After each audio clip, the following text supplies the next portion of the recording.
Gawat, Jenderal Gatot bongkar kerugian bangsa. Jokowi terkejut, aibnya di internasional malah dibongkar. Pembahasan pertama, saya mulai dari kerugian bangsa yang terbesar. Mahakarya Habibie, pesawat N250, kado 50 tahun Indonesia Merdeka, berakhir tragis dimuseumkan di HUT RI ke-75. Pesawat N250 yang merupakan mahakarya almarhum B.J. Habibie akhirnya dimuseumkan di Museum Pusat Dirgantara Mandala yang berada di kawasan Lanut Adi Sucipto, Daerah Istimewa Yogyakarta DIY, Rabu 19 Agustus 2020. Tahun 1986 dimulai proyek pembuatannya. Butuh waktu 9 tahun untuk mewujudkan mimpi Indonesia memiliki pesawat terbang sendiri. 50 tahun kemudian, Indonesia merdeka. Sebuah kado diberikan oleh anak bangsa dengan lahirnya pesawat nasional Gatot Kaca. Pada tahun 1995, bertepatan HUT RI ke-50, pesawat tersebut berhasil mengudara di langit Indonesia.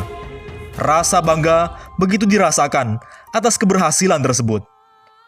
Pesawat buatan sendiri dan kebanggaan bangsa Indonesia N250 yang dijuluki Gatot Kaca pernah menggegerkan dunia internasional karena kecanggihan dan performanya melebihi zamannya saat itu.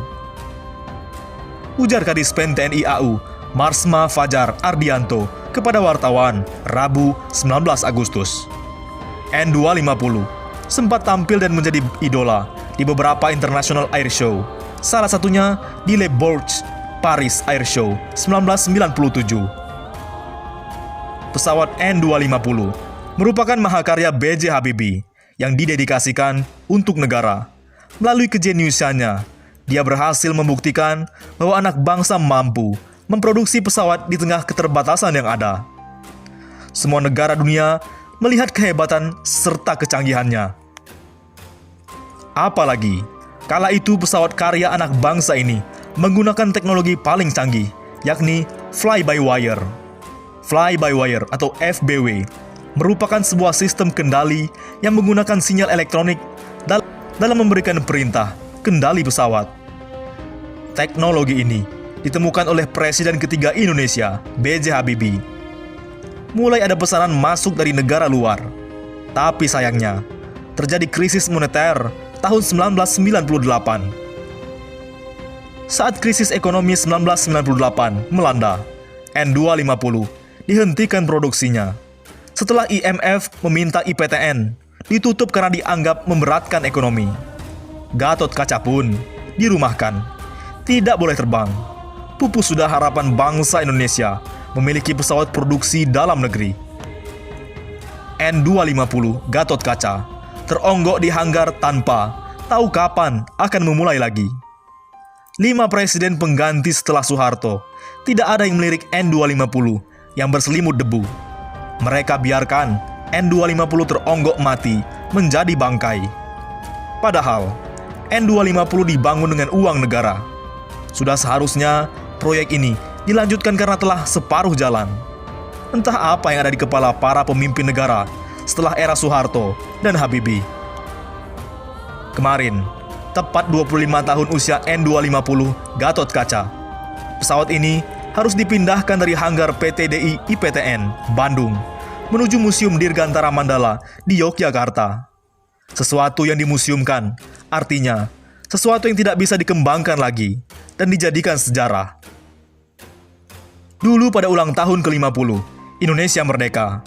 Negara ini mendapatkan hadiah pesawat mahakarya anak bangsa. Saat ini di kemerdekaan ke-75, negara ini harus menguburkan pesawat karya anak bangsa yang dulu dibanggakannya, karena tidak ada lagi menaruh perhatian akan keberadaannya. Selamat berbaring Gatot Kaca, tidurlah dan bermimpi bahwa negara ini akan terbebas dari bebannya. Netizen pun ikut komentar, "Maaf kami Bapak Habibie, ternyata kami belum bisa membuat Bapak bangga. Doa kami semoga Allah memberi yang terbaik buat Bapak dan Ibu di sana." Kata Asep Saifullah, semua terkubur bersama mimpi SMK dan tol langit. Oleh karena itu, kepemimpinan Jokowi dikritik hingga ke dunia internasional, dan dibukukan oleh peneliti asing.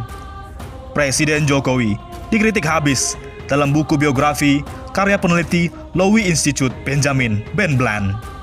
Dari penanganan virus corona hingga rencana pindah ibu kota. Dia menyebut pemerintah Indonesia menunjukkan banyak sifat terburuknya, seperti mengabaikan nasihat ahli, kurangnya kepercayaan pada masyarakat sipil, dan kegagalan untuk mengembangkan strategi yang koheren. Dilansir dari Sydney Morning Herald, Kamis 13 Agustus. Hal itu mengakibatkan munculnya 2 juta pengangguran baru dan menjadikan Indonesia sebagai salah satu negara dengan kasus virus corona tertinggi di Asia Tenggara. Indonesia sendiri telah mengerahkan beberapa upaya untuk mengendalikan penyebaran virus corona, seperti membentuk gugus tugas percepatan penanganan corona virus DCC 2019 dan memberlakukan pedoman pembatasan sosial berskala besar PSBB. Selain itu, pemerintah juga memberikan bantuan langsung tunai BLT kepada 13,8 juta pekerja dengan gaji di bawah 5 juta rupiah sebesar 600.000 selama 4 bulan. Stimulus dalam bentuk BLT ini diberikan dalam rangka pemulihan ekonomi di tengah pandemi corona. Selain mengkritik perihal pandemi, Bland yang merupakan direktur program Asia Tenggara di Lowy Institute itu menyebut Jokowi tertarik untuk menarik investasi dari siapapun yang memiliki uang tunai paling banyak demi mencapai tujuan ekonomi domestiknya.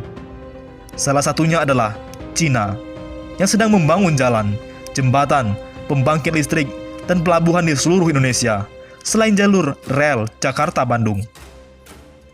Kemudian, Bland juga memberikan penilaian kerasnya tentang prioritas Jokowi di tengah meningkatnya ketegangan antara Amerika Serikat, Cina, dan negara-negara Asia Tenggara atas Laut Cina Selatan. Dia menulis bahwa para pemimpin negara barat sangat membutuhkan mitra baru di Asia untuk membantu melawan Cina. Namun, katanya, Jokowi tidak punya waktu membangun kekuatan politik besar. Jokowi, ekspektasi yang terlalu tinggi. Pria lulusan Universitas Cambridge itu juga memperingatkan ekspektasi kepada Jokowi yang terlalu tinggi. Banyak pihak di Canberra yang berharap Jokowi akan membuka ekonomi Indonesia untuk investasi Australia dan berdiri di kawasan itu sebagai kekuatan penyeimbang melawan Cina. Tapi Jokowi telah menunjukkan sedikit minat kepada pemimpin daerah dan bagaimanapun dia tetap dipatasi oleh komitmen dalam Indonesia untuk mempertahankan otonomi strategis dan menghindari keterlibatan asing, ujar Bland yang pernah tinggal di Indonesia, Singapura, dan Vietnam selama 6 tahun.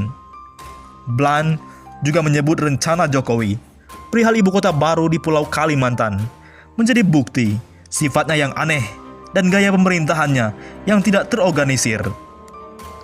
Kebijakan luar negeri Jokowi pun juga ikut disorot. Bland menulis, Jokowi memiliki sedikit perhatian terhadap pertunjukan diplomatik.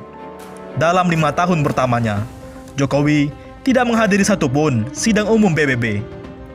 Pendekatan Jokowi yang berkembang ke arah politik, dari rakyat biasa kemudian menjadi otoriter yang semakin dekat pada elit politik Jakarta pun tak luput dari kritik.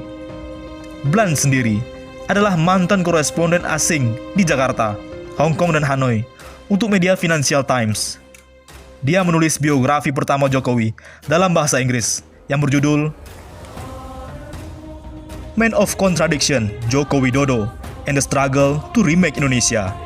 Buku itu dijadwalkan rilis pada 1 September dan menceritakan tentang kebangkitan Jokowi dari awal kehidupannya yang sederhana di sebuah gubuk di tepi sungai, kesuksesannya sebagai produsen furnitur, hingga ketika Jokowi memasuki dunia politik.